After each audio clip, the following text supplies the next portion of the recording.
Hello chess friends and welcome to Jozarov Chess channel and welcome back to the TCEC Season 24 Super Final between the two top engines Stockfish 15 and the Leela LCZero. So this Super Final is one of the best and most epic events in the TCEC history, I think, because what happened here is a beautiful roller coaster. We have seen many ups and downs, like in the World Chess Championship match that we're following between Jan Nepomniachtchi and Ding Liren. First of all, Leela LCZero took the lead, then Stockfish turned the table and won many games, took the lead, had 2 points more than Leela LCZero, but now Leela LCZero won the last two consecutive winning games and has now equalized the results. So now after 29 games, as I'm recording this video, both engines have now 14.5 points. So this will be really beautiful chess events for us to follow, especially because also the World Chess Championship match is going on. So I'll try to cover everything. Really great chess we can follow now in the chess community. So let's see now one epic game, and this game was very important because it's now the reversed game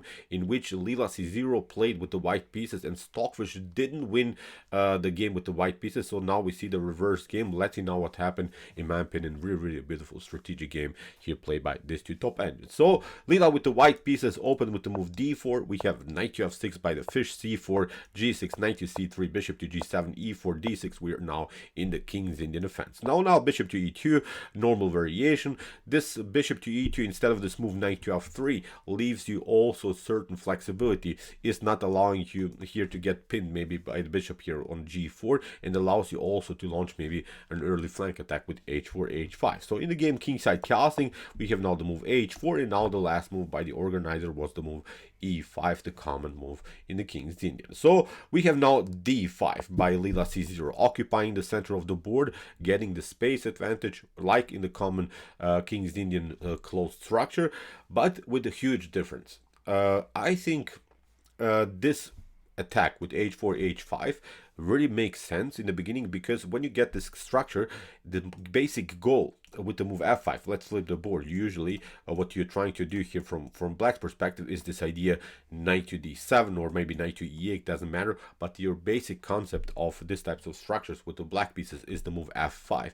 But this move probably is not going to happen anymore because you are already getting challenged with this move h4. If you play f5 too early, then white simply undermines here the center. The king side will simply get many pawns traded off in front of black's king. So black will not have an easy time here to defend this position. So as I said, in my opinion, with this idea, with the move d5 and this early flank attack, these moves are making really impossible black to play here the common strategic concept, the move f5, which is really a great thing, because many times in the King's Indian, from white's perspective, you have a tough time to handle this storm, this attack that black gets many times on the king side, f5, f4, g5, g4, and similar stuff. Now we see with the move h4, we have really undermined black's possibilities here on the king side. So now knight to a6. So Stockfish is searching for a different plan, wants to cement the knight on c5, hitting the pawn on e4. We have h5 by Leela LCZero, continuing to undermine the small pawn chain here, of course, in front of black's king. We have knight to c5, and now h6, hitting the bishop, and now bishop to g5 makes, of course, black impossible now to pick up the pawn on e4 because of the pin by the bishop against the knight. So queen to e8, Stockfish gets out of the attack. We have queen to c2, protecting the pawn on e4, and now bishop to d7, also protecting the pawn, the square b5, prophylactic idea, not allowing here black to be challenged here with the move knight to b5, and of course weakening the pawn on c7. So in the game knight to a3, pardon me, a5, we have now f3, c6 by Stockfish 15, and now g4. So Leela LCZero continues the pressure here on the king side, which really makes sense. Now we're trying to maybe get deflect somehow the knight, maybe in some lines even queenside castling is a possibility, but this would be risky. This moves you can only do if your opponent is allowing that. But I think after move c takes d5, here Stockfish is saying also queenside castling would be very risky because the c file is open. So that's why in some of these lines maybe even white can stay a little bit longer with the king in the center, maybe also try to attack the g file, try to attack the f file, or maybe if necessary also castle kingside. So Stockfish played, I think, so far a good defense. C takes d5 makes, as I said, queenside kingside castling very impossible. So after c takes d5, now the c file is opened. We have b5 by Stockfish 15, continue the pressure on the queen side. Queen to d2, getting out of the c file attack. We have queen to b8, supporting now the further attack on the queen side. We have rook to c1, rook to c8, and now finally kingside castling. And this is really messed up game so far. Look at this. We have attacked first of all the king side. Now we're attacking, now we're castling on the king side. We have a little bit here also weakened pawn structure in front of the king. So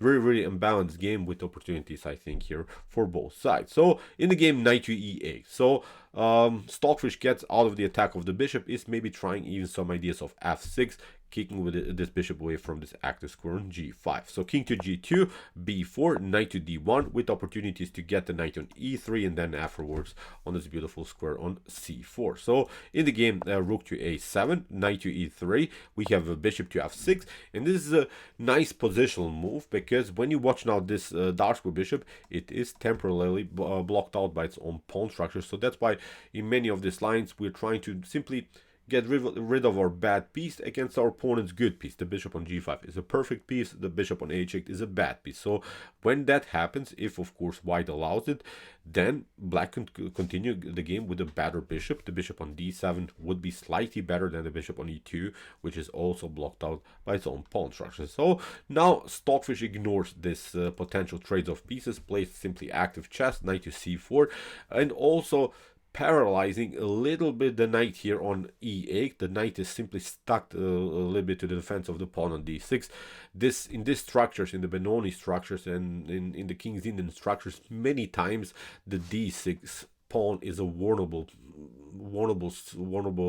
point in black's position. So now obviously with the move knight to c4, white is announcing already dynamic game against this pawn. So in the game, bishop to g5, knight to g5, bishop to c4. This move really makes sense because Stockfish is trying to get rid of this very annoying knight on c4. In the game, queen to e3, we have now f6, and now comes what is in my opinion really the first really epic move here by Leela LCZero. Many of us would play something like knight to h3. Knight to h3 is still a good continuation for white, but this move is really brilliant. This move really opens the position, because so far it has been really a positional battle, positional struggle with many just simple little improvements of the minor pieces. Now after move knight to e6, white is saying, show me what you got. Finally, you have to make a reaction. The files are getting opened. That's, I think, the beautiful stuff about this move. After move knight to e6, knight takes e6, d takes e6. Notice that Leela LCZero managed to create at least some kind of an attacking idea. Now the d file attack is really brilliant. So in the game, we have now rook to c7, b3, protecting the knight, g5, locking now this dark squares, also weakening a little bit here the pawn on h6. The pawn on h6 is a little bit loose, but I'm not sure if ever white will get challenged against this pawn on h6, even in some lines, even if you manage somehow to get the king on g6. I'm not saying it's possible, because the pawn is here also quite unpleasant to handle, but even if you manage to somehow, I don't know, play king to g6 and the king takes h6, this would be very dangerous, because then you're opening again files against your king. So in my opinion, this h6 pawn is really a beautiful pawn. It's sort of an isolated but still a brilliant pawn here in white's position. So rook from f to d1. Leela continues with the normal plan, the attack against the pawn on d6. Rook to c6, rook to d2, simply trying to double up the rooks and continue the pressure on the d file. So king to f8 here. Brilliant idea, I think, again by Stockfish. King to f8, king to e7, trying to create sort of a blocking system, this blockade idea with the king here on this beautiful square, because this structure still defends the king enough here on the beautiful square on e7. So rook to d5, attacking the bishop, king to e7, rook to d1, and now bishop to c4, bishop to c4.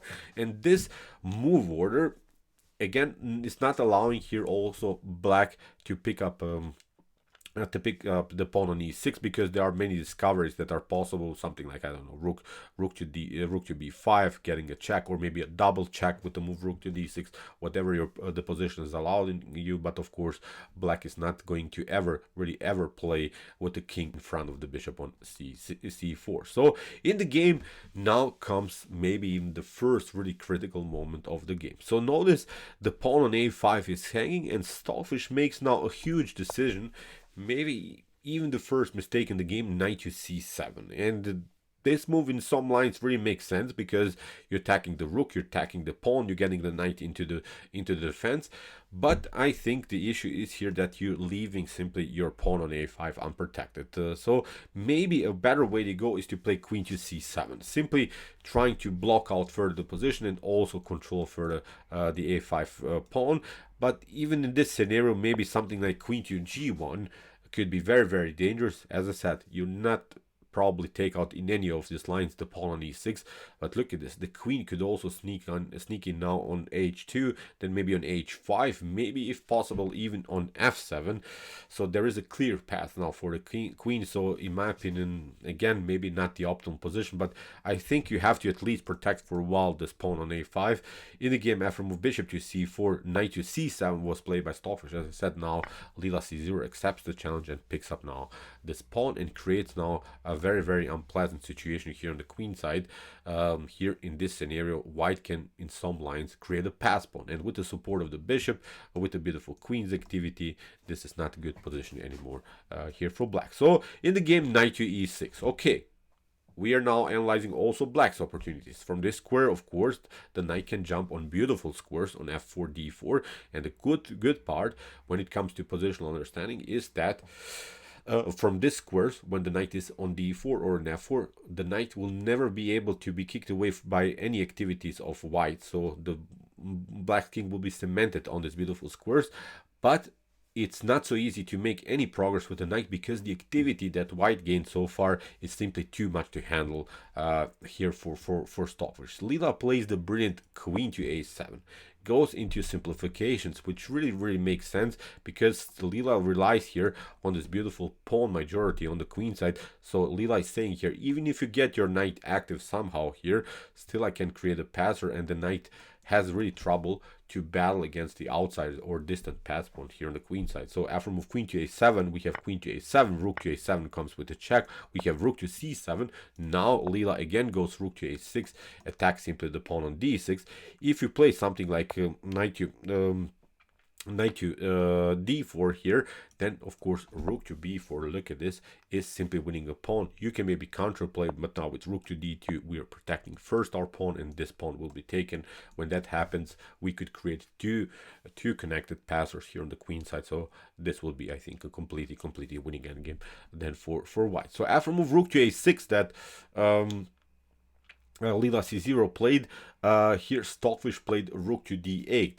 Even if you play something like rook to c6 again, then I think the problem is here this one, rook to a4, again attacking this pawn.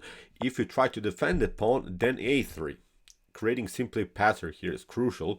Although, as I said, it seems so that black can defend this position with maybe knight to d4 or something. Then rook to a7 is also very dangerous. Notice this pawn is hanging. So look at this. With the move rook to a6, actually Stockfish rooks are getting disconnected. That's the main issue here. So as I said, after rook to c6, we play rook to a4. You protected a3. You can even play b takes a3, rook to a3. Now you can maybe even deliver a check. It doesn't matter. But now after king to f2, maybe you're trying somehow to cover I don't know, maybe the 7th rank, but now you're not protecting the 8th rank. Even if you try something else, even if you try something like rook to c7, then you get again rook to a6, and there's simply not a good way anymore to protect the pawn. You can play, of course, rook to d8, but look at this.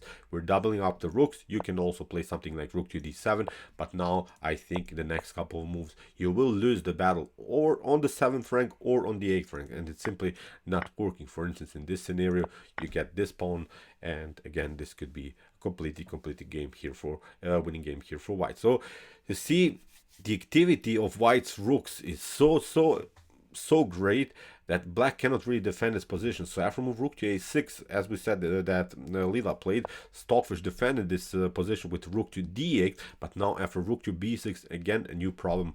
Now this pawn is hanging, and this game becomes simply a one-way ticket in white's favor. So knight to d4, a beautiful square of course for the knight, but now after rook to d2 that you have to play. If you pick up here the pawn too early, then you get some forks. First we attack the rook. If you step back, then you get the fork on e3. So it was a tiny little dirty idea here by Stockfish, but of course Leela prevents this with rook to d2, protects now also the pawn on a2. So in the game d5, a desperate try by Stockfish. Leela got challenged with the move rook to c3, attacking now the pawn on f3, but now bishop to c4, we have rook to c2, rook to f2, we have rook to c1, and now after rook to b4, this is now, in my opinion, obviously a completely lost game. With this two connected passers here on the queen side, you can, I think, resign immediately. But okay, Stockfish is battling rook to d7, rook to d2, we have rook to a7, rook to b6, rook to e1,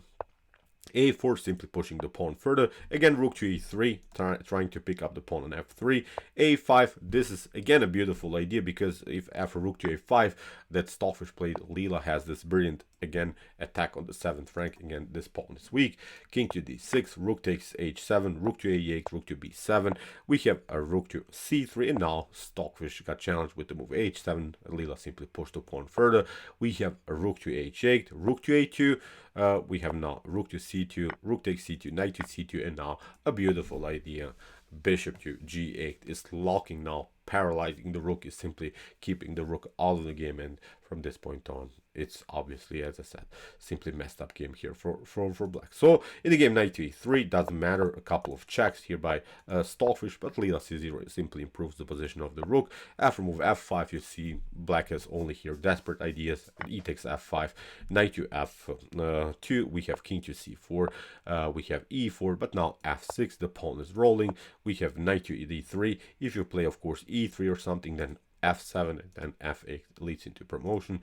We have f6, we have said knight to d3, rook to e8, knight to e5, and of course the obvious rook to e5, king to e5, and now the pawn is rolling. We have here a promotion of the queen. Here Stockfish tried this one, Leela c0 simply took. Now the queen comes into the game. Now we have the support of the bishop, and after f4, king to f1, queen to f2, it was a beautiful checkmate here by Leela c0. So great game, great instructive play by the rooks here by Leela c0. Amazing stuff. I'm really glad that this super final is tense, that it's equal, because we have seen many times just a pure domination by Stockfish. Now we'll see a different story here. Many winning games also by Leela, but also many winning games by Stockfish. So it will be now an epic super final, like the Ding versus Nepo World Chess Championship match. So okay, I hope that you enjoyed the study. I enjoyed it really a lot, because we have seen, I think, very important ideas of the King's Indian structures.